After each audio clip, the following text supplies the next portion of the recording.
پاکستان تحریک انصاف کے اوپر election commission of Pakistan کا فیصلہ آ چکا ہے، جس میں انہوں نے کہا کہ انہوں نے فوراً فنڈنگ حاصل کی، ممنوعہ ذرائع سے آیا ہوا پیسہ جو تھا وہ پارٹی مقاصد کے لیے استعمال کیا۔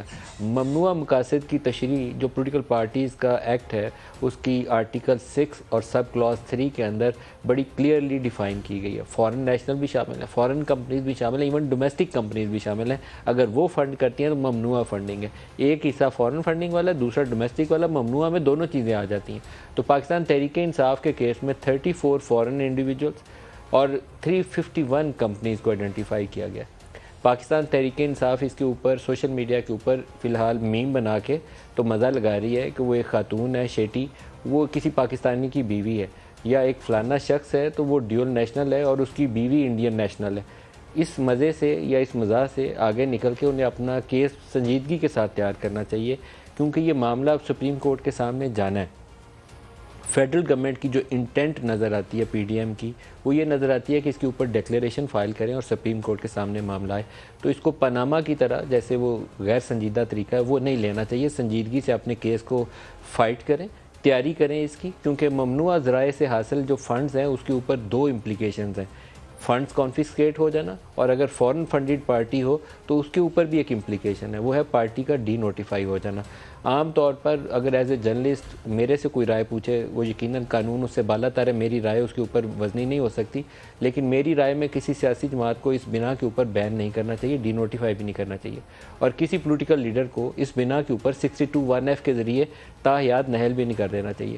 نواز شریف کے معاملے میں ایک کمزور فیصلہ تھا سپریم کورٹ آف پاکستان کا کہ ایک 10,000 درہم کا اکاؤنٹ ریسیویبل ہے جو بلیک لاء ڈکشنری کے مطابق ایسٹ ہے، اس لیے اس کو تاحیات نہل قرار دیتے ہیں۔ بہت ہی بہتر ہوتا کہ اس کے جو لندن کے مے فیئر اپارٹمنٹس ہیں اس کے اوپر کیس ثابت کرتے پہلے کہ یہ چوری سے پیسہ گیا تھا مے فیئر اپارٹمنٹ خریدنے کے لیے، اور یہ $50 ملین گیا تھا، اس کے اوپر نواز شریف نے چوری کی تھی اور ہم اس کو تاحیات نہل کرتے ہیں۔ یقیناً کرنا چاہیے تھا، دبنگ ہو کے یہ فیصلہ کرتے۔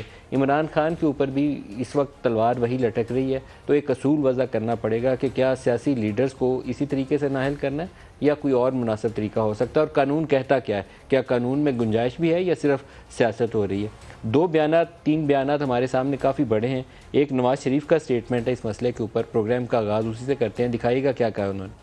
کہا تھا پوری قوم کو کہ میں بڑا دیانتدار ہوں، باقی سب چور ہیں، باقی سب ڈاکو ہیں۔ آج سب سے بڑا تاریخ کا ڈاکہ ثابت ہو گیا عمران خان کا، سب سے بڑی تاریخ کی چوری ثابت ہو گئی، سب سے بڑی منی لانڈرنگ ثابت ہو گئی۔ چند دن پہلے کہتا تھا کہ اگر تھوڑی سی منی لانڈرنگ کر لی تو کیا ہوا۔ میں اس وقت اب بڑے پرزور الفاظ میں حکومت کو کہوں گا، سیاسی پارٹیوں کو بھی کہوں گا کہ اپنا اس میں کردار ادا کریں، اس فتنے کی فتنہ بازی شرانگیزی کو اب ہمیشہ کے لیے ختم کریں۔ جو قانون اور آئین کے مطابق اس کے خلاف ایکشن ہے وہ فوراً لیں اس بندے کے خلاف۔ اس نے پاکستان کے معاشرے کو تباہ کر کے رکھ دیا ہے، ہمارے ملک کو تباہ کر کے رکھ دیا۔ یہ پاکستان کے لیے انتہائی خطرناک ہے، اس سے جتنی اب جلدی اس بندے کو کیفر کردار تک پہنچایا جائے اتنا ہی بہتر ہے۔ ہمارے رپورٹرز کہتے ہیں کہ پی ڈی ایم کی مرضی اور منشا یہ ہے کہ کیبنٹ سے اپروول لیں اور سپریم کورٹ کے اندر ریفرنس فائل کر دیں۔ مولانا فضل الرحمان نے کیا کہا جو پی ڈی ایم کے سربراہ ہیں، وہ بھی سن لیجیے۔ سر عمران خان، یہ پوری پارٹی اس تمام تر جرم کی ذمہ دار ہے، ان سب کے خلاف جرم ثابت ہو چکا ہے۔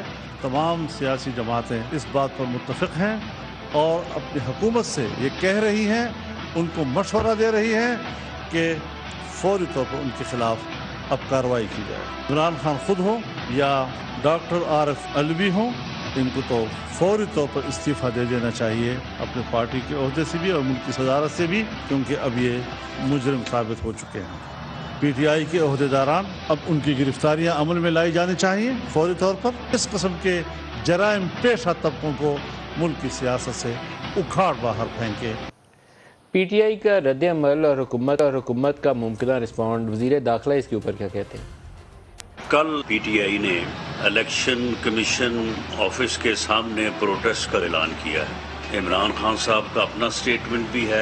جو رپورٹس ہمیں ملی ہیں اس کے مطابق یہ وہاں پہ آ کے وائلنس کرنے کا ارادہ رکھتے ہیں اور الیکشن کمیشن آفس پہ حملہ آور ہو سکتے ہیں۔ میں انہیں وارن کرتا ہوں، ریڈ زون میں قطعاً داخلے کی اجازت نہیں دی جائے گی، اور اگر کسی نے فورسبلی داخل ہونے کی کوشش کی تو اسے پھر روکا جائے گا قانون کے مطابق، اور پھر کل کو آپ کا گلہ نہیں ہونا چاہیے۔